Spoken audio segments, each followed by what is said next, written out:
Thank you all for joining us. This is my second meeting here in the last couple of months. We were here just 2 or 3 months ago for the South 18th Street project. So thank you all for coming to this discussion about South 21st Street. Want to give a real quick shout out to City Parks who allow us to use this facility. They're in the back there waving their hand. This is a great facility to host these kinds of meetings. I believe it's where Southside Can is hosted as well. Also want to thank City Channel. They're here recording so that anybody who's not here can watch this on YouTube, or so that you can go back and rewatch anything. We usually get the recording up within a week or so. Again, we're here tonight to talk about South 21st Street Streetscape Improvements Plan from East Carson Street to Josephine Street. This is our agenda. We'll go through introductions. We'll talk about why we're here. We'll go through our meeting overview and norms, our safety overview, project background, project goals, and then I'm going to hand it off to Domi to talk about the study area profile, the public engagement that's already occurred, the parking study, the plan recommendations, next steps, project Q&A, and then we've got some posters around the back for folks to fill in. Joined tonight by Mike Panzita, Senior Project Manager, Panini Chowdhury, who's going to be giving most of the presentation, Paige Anderson, a Project Manager in Domi, George Barrow, Principal Planner, Domi, Avocet in the back, Staff Engineer, myself from the Mayor's Office, joined by Drew and Chastity from the Mayor's Office as well. We're also joined by Councilman Bob Charland, who just took a bite of pizza, or else I'd invite him up to say a couple words, but we'll give him a chance to say something at the end, if that works. Again, we're here to present alternative concept plans to the community, collect feedback, and determine the preferred option for final design. Again, this is for South 21st Street. With that, I'm going to hand it over to Panini to talk about the project background.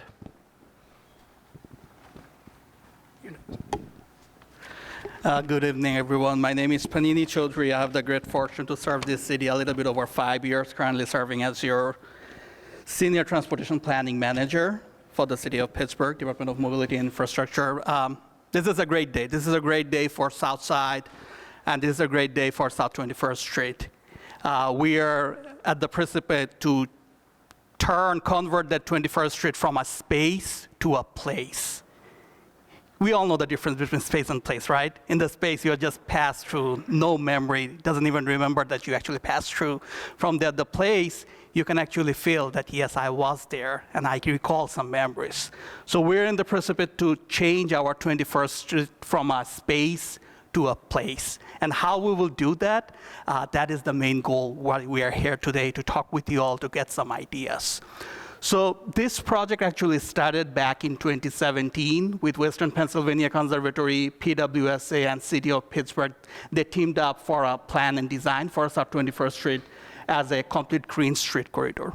The major focus of that plan was like a newly streetscape improvement with extensive stormwater management infrastructure.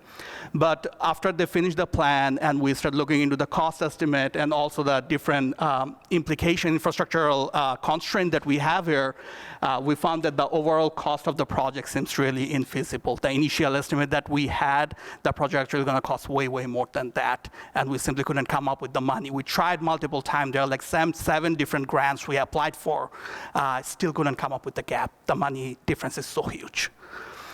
On top of that, as many of you know, DPW and PWSA has some work on South 21st Street Park entrance project, but unfortunately that project also got paused. So we kind of lost a lot of stormwater management money from those projects also, since PWSA is not interested to take on those things. So that's when we think that in response of that, let's deliver a project that kind of hold the spirit of that Green Street Corridor project, but that kind of we can cover with the funding that we have and the in-house expertise that we have in the DOMI. So that's why we come up with the updated plan that will preserve basically the key element of the complete Green Street design and reflect the community priorities that they identified in 2017, while emphasizing the multimodal safety improvement also on the corridor. So the project goal is 5 of them. The first thing is enhance safe pedestrian crossing at all intersections along the corridor. The second one is ensure safe and efficient movement for all modes of transportation. The third one is repair inaccessible sidewalks and ADA ramps on that corridor. Fourth one is add more grid landscaping throughout the corridor. The fifth one is install street furniture, including seating arrangement, garbage can, bike racks, and definitely, since this will be a full project, we are gonna repave the street. A little bit background on what we have on the corridor. The study area that we have from East Carson to Josephine is 1/4 of a mile. It's a really small corridor. The average daily traffic that we have is a little bit over 3,000 in there. Generally, the traffic trend we have seen in this corridor is mostly residential commuting in nature. In the morning, you have a high northbound traffic going to East Carson Street to the work, and evening is coming the southbound to the residences. In general, the traffic starts to pick up from Tuesday. Thursday is we found the highest amount of traffic on that corridor, and then in the weekend, it kind of died down again. The 85th percentile speed of that corridor, we have found 24 miles an hour, but the maximum speed we found is 48 miles an hour. So we don't necessarily have like a huge speeding concern that many of the other corridors that we have in the city of Pittsburgh, but we do have some speeding, like there are always someone who is driving really fast than they should be. Between 2020 and 2024, we have total 16 reported crashes on this only a 1/4 mile corridor. We have 4 injury crashes, and then we have 10 angle crashes happen on that corridor. And one thing to mention, of the 16 crashes, we have found that almost half, 7 of them are actually occurring at the nighttime or at the dawn that time. So definitely there is a lighting impact on the crashes that are happening. And along the way, I will talk a little bit more that why light is affecting on those crash situations, because the way the corridor is laid out is playing a role on that. Currently, the corridor total right-of-way is around 80 feet. Curb to curb, we have 56 feet in there. The land use that we have, high-density residential and urban industrial. The existing cross-section that we have on 21st Street is very, very interesting and unusual. It's probably one of a kind in the city of Pittsburgh. We have 2 parking lanes, then we have 2 drive lanes, and then we have another 18 feet parking lane. Basically, good 65% of the curb-to-curb space that we have in 21st Street is basically parking. So it's, you can call it basically a parking lot rather than a roadway, because more than 65% of the roadway is parking on that corridor. We are going to take questions. In this, like in the middle of intersection, so we have roughly around 60 parking spots in there, but if you can cram some more, you can probably go 62 to 65 in different time of the day. We do have 2 big destinations on this corridor, as in Southside and Vellum Fermentation, but in general, the corridor is very residential in nature. Many of you already know that we have a number of big development coming in on this corridor. Roughly 258 apartment units coming to this corridor with different projects, and they all will bring their own parking space. And then there is also 38 townhouses and stack flat coming in. So we can only expect that this corridor will get more residential in the coming days. So before going to the design and the concept, we wanted to come back to the community because the plan that we had at hand is 2017 plan, and it's a long time. We wanted to make sure that the priorities that plan identified still holds, or if there is any change community wanted to see. So that's why we started this process with a phase 1 of the community engagement from March 19 to March 21st. And we also attended 2 in-person meetings on that timeline, Southside Community Forum and Southside CAN meeting on April 15, where we present many of these ideas.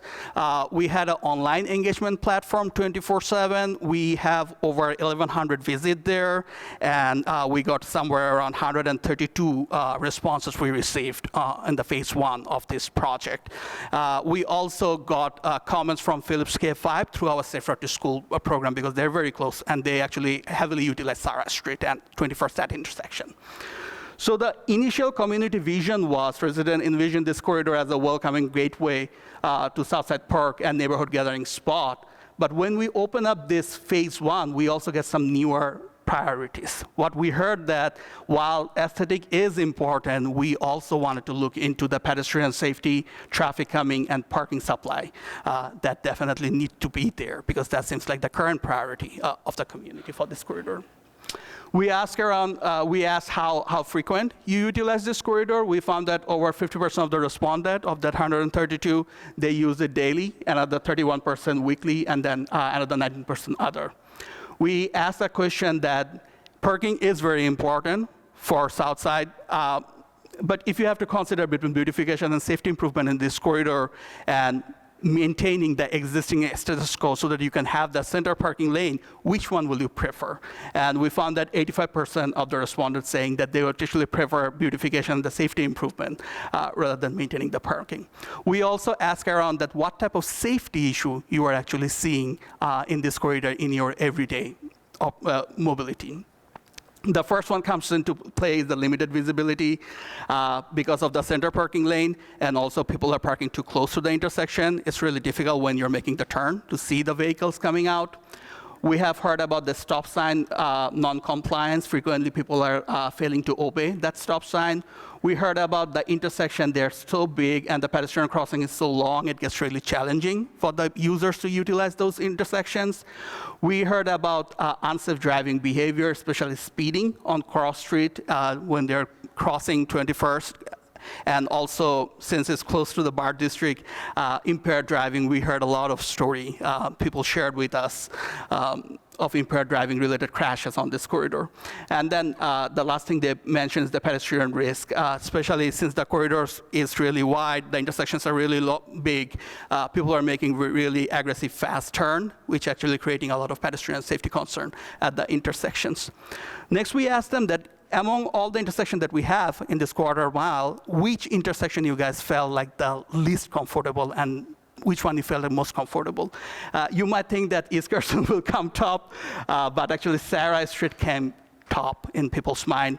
Jane Street is second, East Carson third, Josephine fourth, and Mary Street fifth. So since we had a lot of comments we received from the community that yes, we want beautification, but this has almost 60 parking spots in there. If we take out all this parking spot, how people is gonna park? And all these new developments are coming in. They will also have a parking implication. What can we do about it? So on that phase, for the first thing we decided to do is conduct a whole comprehensive parking study on this corridor to better understand where we are at and what type of opportunity we have that we can utilize. So on average utilization, this data has been collected middle to late April. That timeline, we collected weekday data, weekend data, and also Friday night data. The average utilization, more or less average is 75% on this corridor. Peak utilization, 86% in Wednesday evening. Lowest utilization is 62% in Saturday midday, that timeline. 70% of the parking spaces that we have on that corridor is free parking. And when you have that much free parking, you can only assume no one is actually paying. The average pay parking utilization is only 16%. This corridor is part of the Southside Flat Parking Enhancement District. But with this type of utilization, I doubt it's actually making a whole lot of difference on that enhancement district funding.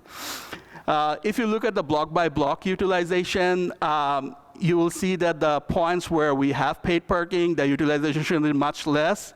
But whenever you got at the center parking, which is actually free, you have 100% to 110% utilization happening in there. There are a couple of curb spaces where we actually don't have any parking permitted at this moment. Can you read what red, purple, and green? Yeah, basically is the percentage of parking space utilized. Say, for example, in this block, on this side, we have 60% utilization. The center parking lane has 100% utilization. And on the right-hand curb, we don't have any parking allowed at this moment. All this information is available in the Engage page. We are actually uploaded this memo back in July, so that you all can get some time to actually go through. It's like a 7-page long document with a lot of data in there. I'm just giving you the summary. Please go to the Engage page and review the document so that you can get more detail what's happening out here. So after we get this idea, we try to figure out that how we can create new parking spot for this corridor if we take out those 60 parking spot.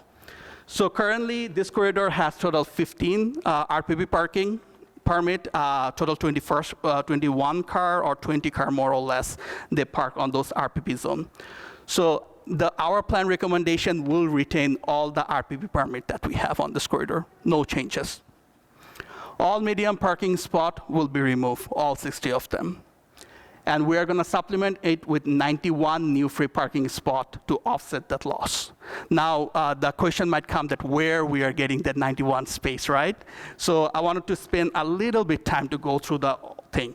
The first thing we are going to do is currently here we have roughly 5 paid parking, and the rest is not allowable parking on the other side, and only one side you have parking. With the new development that are coming in, they actually have space here to create parking on the other side. So we will have 2 lines of parking facility. And if we even consider the existing parking as is, that block roughly will create 26 parking spot in there. So if you just do... What is that? Mary Street. Mary Street, yeah.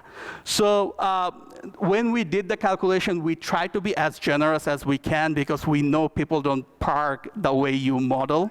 So a couple of things that we did. First of all, when we did the calculation, we took a 20% as a loss. So each of the number that came up with 91, actually if you do the calculation, the number is actually much higher. For each of the block, we assume that 20% parking will be lost. People probably not going to park properly, so it's going to happen.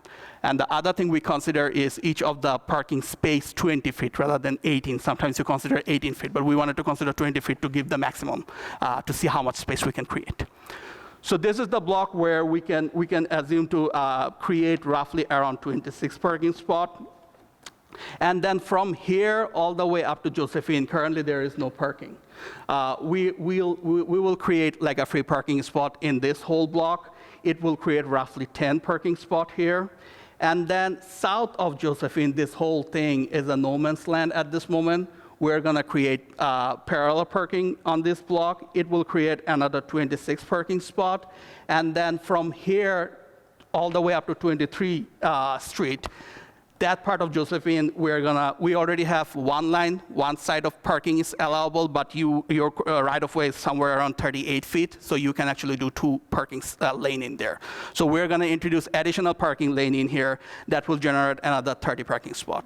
So the reason we wanted to create those spots a little bit on the back end because Ascent and Velum is right here, and the thing that we have seen, most of the residents, they kind of have their RPP parking spot, and they have their spot. We are retaining all the parallel parking that we have rest of the corridor.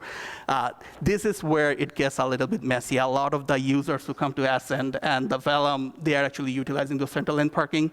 So we wanted to create those parking spots a little bit closer to their facility so that the people can easily utilize them. The maximum time you probably have to take to walk, like say for example, the maximum point here or the 21st Street is roughly 5 minutes, but you are going there for physical activity anyway. So that's how we come up with roughly 91 free parking space. Those informations are available in the document. Like I said, please check it out. So now that we can create the parking space, one of the problems we kind of addressed the community had, that where you will create the parking space, you're taking out all this parking, we can create the parking space. The next thing comes in, what will be our core design principle when we're doing this plan recommendation? The first thing we wanted to do is reduce speeding and aggressive driving. The second thing we want to do is enhance sightline and pedestrian safety with well-designed crossing at 3 intersections. The third thing we want to do is create a welcoming green gateway to Southside Park and expand green spaces along the corridor. The fourth thing we want to do is establish bicycle connection to the park and the upcoming South 18th Street bicycle facility that we are upcoming. It's going to get construction this year, hopefully. And then the fifth thing is maintain safe and efficient access for the emergency vehicle. The volume and the speed that we have on this corridor, so the way you will see the 3 alternatives, we have one alternative where the bicycle facility kind of align with the general recommendation of the AASHTO bicycle facility guideline, where it will fall like right here. And then we have 2 more options where you will see the facility actually supersede the standard practice. It will get into this caliber. But all the design have their pros and all the design have their cons. And that's why we are here. We want to talk with you all to all the pros and cons and kind of come up with the idea that what community wants us to move forward with. Now, the next question that comes in, since parking is a big factor, why you are not utilizing angle parking rather than parallel parking? Generally, when you do angle parking, it does generate 40 to 60% more parking than if you do parallel parking. But there are 3 reasons we decided not to take on that in 21st Street. The first thing is the community has a desire for more green space. If we give it to parking, there won't be a whole lot of green space left because angle parking requires 25 to 27 feet of space, and that kind of reduces the overall space available for beautification. The second thing is the safety. Back-in angle parking is generally much, much safer than head-on parking. But from the community, when we talk with the community in the phase 1, community is vehemently opposed for back-in angle parking. So that one, we took it out. And the third thing is we have additional parking locations available, as I just showed you 2 slides ago. So we decided that it might be not worth the effort to take it. The 3 options that we have here, they all reflect community's aspiration while offering a very unique approach to achieving this balance. So the first option that we have, we are just calling it planted median with painted bike lane. This is the one most closest to the 2017 vision community had in place. We are proposing 1 parking lane, 5-foot painted bike lane, 11-foot travel lane, 8-foot planting strip, then 11-foot travel lane, 5-foot bike lane, 8-foot parking lane. We do have a cross-section like this in the city of Pittsburgh is in the East Liberty Boulevard. The way East Liberty Boulevard looks like, this corridor more or less will look like exactly like that. Some of the key safety component that we accommodate with that, because the 2017 design has to more focus on the aesthetic rather than the multimodal safety component of the corridor, but we wanted to incorporate them. So the first thing is it probably have the widest green space along the 3 option that we have because of the 8 feet available space in there. We have the concrete median that will provide some additional traffic calming benefit. We can retain the circulation in the side streets where people can make the U-turn here, Harcum and the Larkin Way, rather than going in the major intersections that we have here. And each of the intersections will have curb extension, ped refuge island in this design. The reason we are doing that curb extension, it will slow down the people when they're making the turn, and instead of hitting at skewed angle, they will hit the crosswalk basically at 90 degrees, so there will be better visibility. And also pedestrians have to spend less time on the road. They can spend more time on the at sidewalk level. But this design probably will need the minimum amount of maintenance of the 3 alternatives that we have. But one thing to mention that the bike infrastructure that we have is the least comfortable of the 3 options that we are going to propose today. And also the green space that we have, it doesn't have direct access from the sidewalk. So it's mostly going to be big tree that you can go along the corridor with this alternative. The second option that we have is a very, very unique design. We don't have any example in Pittsburgh. If we can do it in South 21st, South 21st will be the first one to get a beautiful design like this. We call it pendant median with shared use path. Basically, the way we are envisioning this corridor will be, we have a 7-foot travel lane, parking lane, 11-foot driving lane, and then we have an 8-foot shared use path with 6-foot green buffer in both sides. and then we have 11-foot drive lane, 7-foot parking lane. We did find one example in Baltimore, Maryland. It will look something like this, but instead of 2 lanes, it's going to be 1 lane for South 21st Street, as you can tell. So this corridor, from the plan view for this intersection, it will look like this. The median path will give you a park-like feel. The concrete median that we'll have there will have a traffic calming benefit. We are going to have the same ped refuge island and the curb extension like we have in the option 1. But for this one, we probably won't be able to retain the alley access because it needs to be a step, like a path going forward. So the only way where you will have the breakout is at the major intersections. It will be ADA accessible. You get down and get up there. And the other thing to mention for this one is whenever the pedestrian and the bicycles are utilizing this facility, they probably have to move, cross that road and then get into the facility. So it has that issue. And the other thing is it will need some additional maintenance, especially during the fall time and the winter season, because the way DPW operations work, as many of our South Hill residents kind of know, they take really hard time just to clean the road itself. So we would be really hoping that if community prefer this alternative, we will get some support from the community on the maintenance side of it. Otherwise, especially during the winter season, it might get really difficult to utilize this facility. The third option that we have, another really beautiful cross-section, parking protected bike lane with a planted buffer. So the way we're envisioning this cross-section, it will start with a 6-foot bike facility, then we will have a 4-foot green strip, then we have an 8-foot parking lane, drive lane, driving lane, and then we'll have the parking lane, 4-foot green strip, and the bike lane that we have here. Here are some examples how that facility will look like. And some of the beautiful benefit of this option is instead of on the center, you are getting green space in both sides, so it will look more fulfilling. You have green coming in both sides. It will provide the highest comfort bike facility of the 3 alternatives that we have here. As for the tree plantation, we probably go with medium size, 20 feet, that type of size rather than the 30 feet, because the recommendation we have from our forestry department, you will need at least 30 feet in between big trees to provide.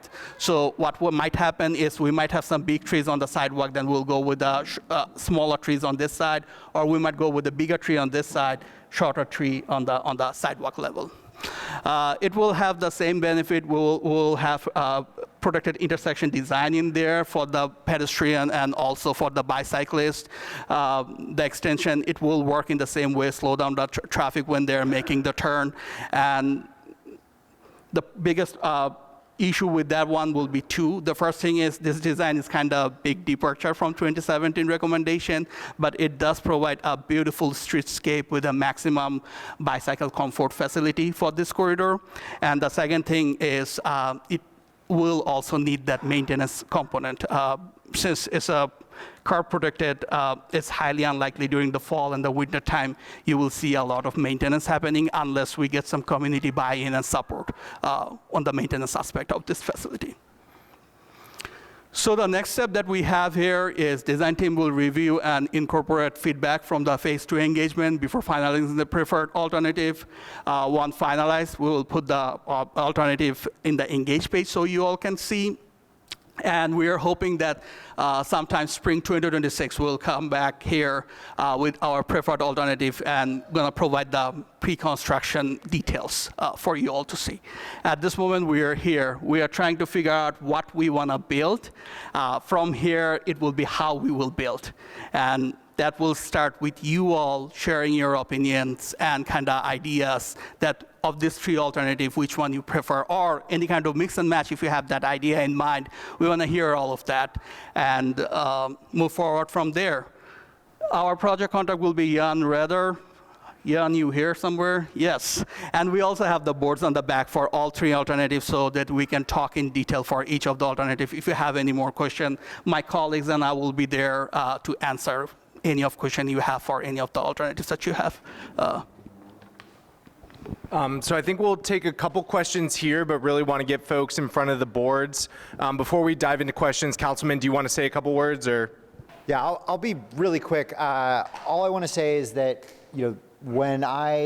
before I came into office, this is always a conversation that we were having about what to do with this project. There were a whole bunch of different iterations of this, and I'm really happy that we finally got to this point here where we can discuss them. I think, from my perspective, some of the plans have more merits than others, but I'll be happy to hear what everyone's perspective is, because I think that will help us develop the strongest plan here. And just really want to thank, this is a pretty big crowd tonight, so I want to thank everyone for participating, and we will be working to try to make sure this is something that we can see through here. So thank you. Thanks, Councilman. I want to make sure we focus most of the questions sort of about like the general presentation and get as much feedback on the boards as possible. So if your question leans a little bit more into like talking about or feedback on one of the concepts, I might encourage us to go there. Drew, just shout out if there's any questions on Zoom. I'm going to ask that folks in the room use this mic so that folks on Zoom can hear you. Does anybody have a question? Mike Clark with the Community Council and a resident that lives close by. So something we didn't talk about before, and I've been working with this group and others for probably 8 years on this, so is where you were showing a typical block from Sarah to Jane, basically, but we didn't talk about where these bump outs will happen each side. So I know we're doing Sarah, and I know we're doing Jane. Are we doing Mary? Are we doing Josephine? And what about Carson? Because there's always a lot of people complain about how wide it is on Carson. I don't know. Yes, so that's going to be part of it? You see nod, so I'm asking. Go ahead. So we wanted to show you all just a typical one intersection. How does it look like? All the major always stop control intersection that we have on the corridor, they all will get the same treatment, and all the intersection will look like this. We just wanted to bring one of them to show you guys how it will look like. So just the south side of Carson, or both the north and south side? So for the Carson, as you all know, PennDOT very recently completed a project in there. So our initial vision was accept Carson rest of the intersection. But if it looks like community has a desire to look into the Carson, we can definitely look into it. But at this moment, our interpretation was accept Carson rest of the major intersection will get treatments like this. And just to point out, I think the main difference was the alleyways. There's a difference for some of those. The second iteration doesn't allow through traffic on the alleyways, but options 1 and 3 do. Any other questions in the room? We'll go here and then there. And then Drew, let me know if there's any questions. I'm Jeff Neubauer, and Southside resident, and on several of your options, I think 2 and 3, you said there was going to need to be community maintenance, involvement in maintenance. So maybe you could expand a little bit what that means. Yeah, the question was about the community maintenance and the community buy-in for maintenance on options 2 and 3. So it's not necessarily, sir, we are looking for as a requirement, but the truth of the matter is if we don't get that type of support, there is a good chance that those facilities, especially in the winter time, will not be 100% navigable, because the current trend that we have, the workload the DPW crews have during those snow time, they barely keep up with the roadway itself, but those facilities will need special kind of first of all, vehicle to do the cleanup. So that's where we were hoping if community has desire to partner with us. It's not a requirement, but we do feel like if we can get some community partner to maintain all this beautiful facility, then the whole point of Streetscape, it needs to look beautiful. You don't want to look at beautiful, like a less beautiful 6 month and very good beautiful 6 month. We want to make sure that we have someone to take care of those things, especially during the winter time. If we get something, it will be amazing from the city side.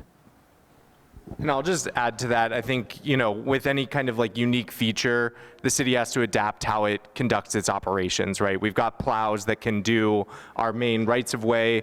We've been looking into like street sweepers and plows that can do some of like the protected bike lanes, the smaller spaces. It's not something that I believe the DPW currently has the capacity to do. That doesn't mean that it wouldn't be part of our capacity in the future, though. You had a question here?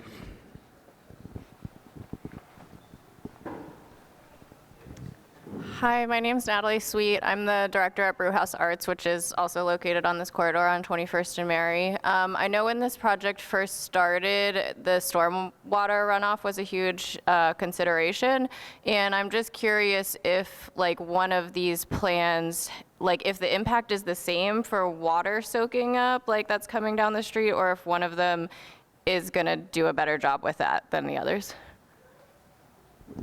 Does anybody need that question repeated? The question was if any one of these options has a better capacity to soak up rain than any of the others, sort of addressing the initial goals of the project, which was as a stormwater project. Yeah, I'll say for the initial layout here, we haven't like looked at the, pervious surface versus impervious. Oh. I'm trying to, you don't want to see me on camera. So in this kind of initial layout phase, we weren't looking at like stats on pervious versus impervious surfaces for before and after. I would like to incorporate some level of green infrastructure, probably pretty simple, just to make sure that it's like more easily maintained. I'm gonna guess that the planted median probably has the highest opportunity for that, just because it has the most green space and pervious planted area. But I think considering that this project came about initially with a lot of stormwater, we'll try and incorporate as much as we can with what we can handle in terms of keeping it up, if that works. Thanks, Mike. Question here. Don Tresh from the south side as well. I love the plan that you are keeping parking here. I think that's very positive. The one thing I would like to see them bump outs, especially coming, well, let's assume Sarah Street's Carson Street, okay, going down from Mary Street down to Carson Street. A bump out on Carson Street is not a good idea. For the simple fact is every day there's two lanes, one lane's turning right to get on Carson Street, the other lane shooting down to Giant Eagle or making a left going down to the West End. And with all that traffic coming, it's always a bottleneck. So if you put a bump out, especially at that corridor, I think that's going to be a big traffic jam, especially when you got 22nd Street where you can't even cross over anymore. You have to turn right.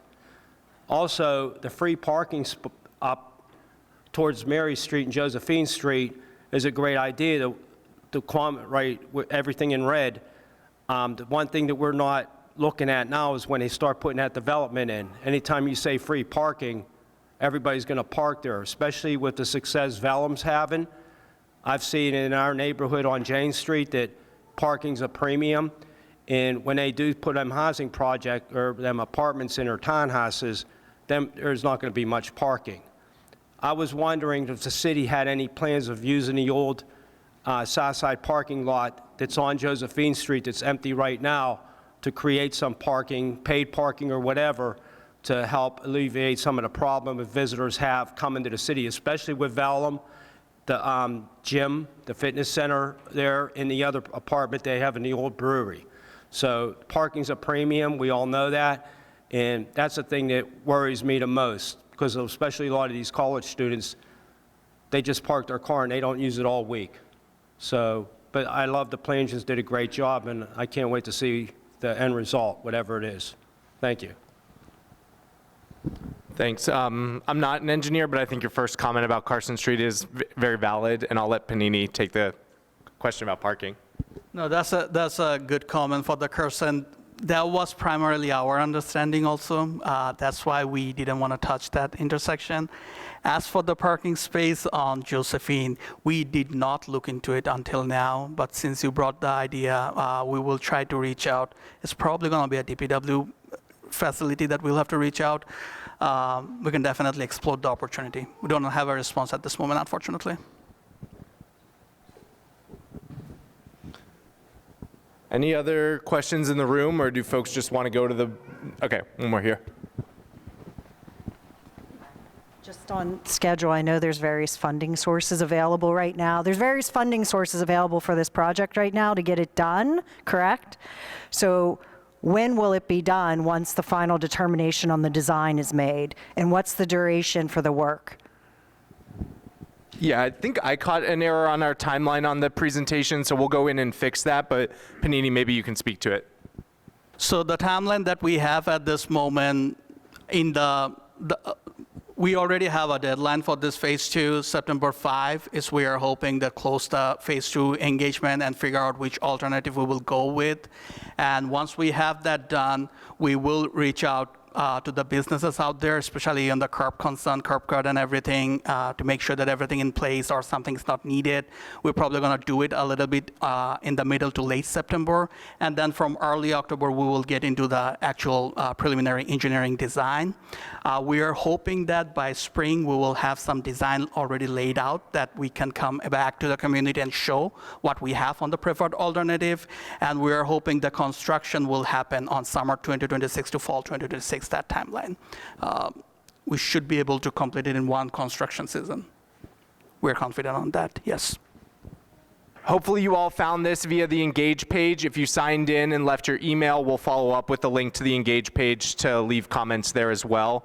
I just want to say, again, a quick thank you to all of you for coming out. This is the first crowd that hasn't fought me on using the Zoom mic, so I appreciate you all being willing to speak into this mic. With that, yeah, feel free to leave your comments, and thank you again.